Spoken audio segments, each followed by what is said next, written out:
Donc le cours d'aujourd'hui porte sur le conditionnement du capteur. Pourquoi conditionner un capteur? Simplement parce que le capteur est souvent impossible à utiliser tel quel, soit parce qu'il faut l'alimenter, soit parce que son signal est faible. Donc l'information qui est produite par le capteur, elle va être destinée à être utilisée, donc il faut la mettre en forme. Et l'ensemble des composants que l'on va utiliser pour la mettre en forme, ça s'appelle le conditionneur du capteur ou le circuit de conditionnement du capteur. Donc nous allons voir comment se compose ce système. Donc c'est un système en 5 étapes. On commence avec le capteur qui permet de transformer l'énergie du mesurant dans une énergie électrique analogique. Alors on verra qu'on a deux types de formes de signaux électriques, les signaux analogiques par opposition aux signaux numériques. Alors les signaux analogiques sont des valeurs continues. Alors on rappelle la différence entre une valeur continue et une valeur discrète. Une valeur continue, eh bien, entre deux valeurs quelconques, on peut placer une infinité de valeurs. C'est-à-dire que dans ce cas-là, la valeur est continue. Pour les valeurs discrètes, c'est différent. Entre deux valeurs quelconques, on peut placer un nombre fini de valeurs. Et en terminologie capteur, ce nombre fini est donné par la résolution du capteur. Donc en haut de la chaîne, notre capteur fournit un signal électrique analogique. Le conditionneur va mettre en forme cette information, mais cette information va rester analogique. Ensuite, les trois étapes du bas vont nous permettre de transformer cette information analogique, donc information continue, en une information discrète numérique. C'est-à-dire qu'on va avoir un chiffre qui va représenter la valeur du mesurand observé par le capteur. Et ces trois étapes sont un filtre, un échantillonneur bloqueur, c'est-à-dire qu'on va bloquer le signal analogique pendant un certain temps, le temps de pouvoir le convertir dans la dernière étape en un signal, en une valeur numérique. Le capteur est donc l'élément d'entrée de la chaîne de mesure et ce capteur peut prendre deux formes.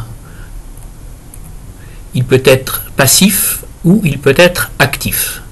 Alors le capteur passif, c'est souvent une impédance ou même très souvent une résistance dont l'un des paramètres va varier avec le mesurand. Donc cette variation d'impédance du capteur peut être due aux caractéristiques géométriques ou dimensionnelles ou aux propriétés électriques. Donc les capteurs passifs devront être alimentés. Au contraire, les capteurs actifs, ils fonctionnent en générateur, c'est-à-dire que c'est l'énergie du mesurant qui va directement se transformer en une énergie électrique. Cette énergie électrique, ce sera un courant, une tension ou des charges électriques. Donc, les capteurs actifs ne sont pas à alimenter, mais en général, les signaux qu'ils produisent sont très faibles, donc il faudra les amplifier. Que le capteur soit actif ou passif, il faudra donc un conditionneur pour mettre en forme l'information électrique produite par le capteur. Donc si le capteur est passif, le conditionneur va permettre son alimentation. Dans le cas des capteurs actifs ou passifs, si le signal est trop faible, le conditionneur va l'amplifier. On verra que le conditionneur peut faire une mesure différentielle par rapport à une référence connue.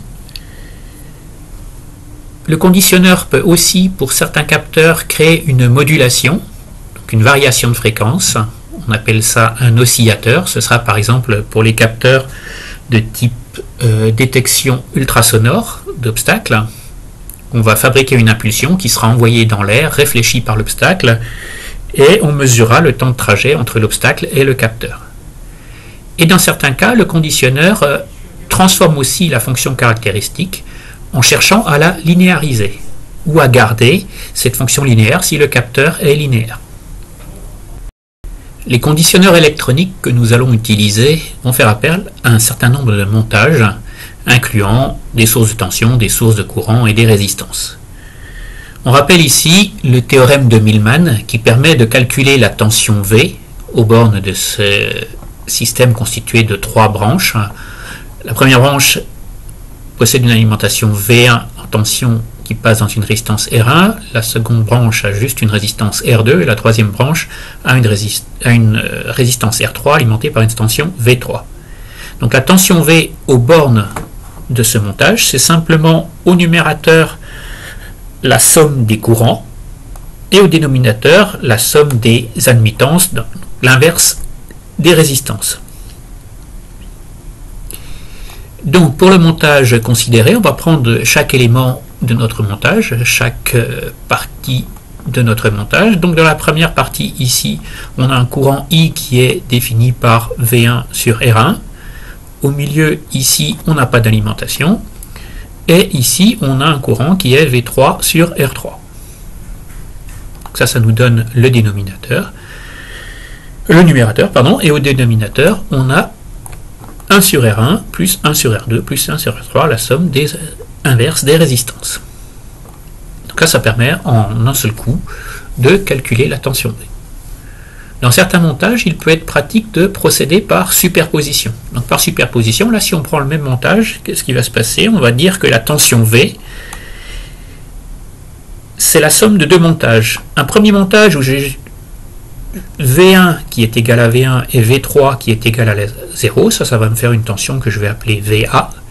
Un deuxième montage où j'ai V1 égale 0 et V3 égale V3, ça va me donner la tension VB. Et la tension V va simplement être, par superposition, la somme des deux résultats. Donc qu'est-ce que ça donne? Ici, si je n'ai plus qu'une seule source de tension, ici j'alimente un montage qui est constitué d'une résistance R1 en série avec R2 et R3 en parallèle. Ça me donne la tension VA ici. Maintenant je change, c'est V1 qui est égal à 0 et V3 qui est égal à V3, donc ça me donne ce montage suivant. Je vais pouvoir calculer la tension VB, et finalement la tension V est la somme des deux résultats. Si on met au même dénominateur la sortie de Millman, on va trouver le même résultat.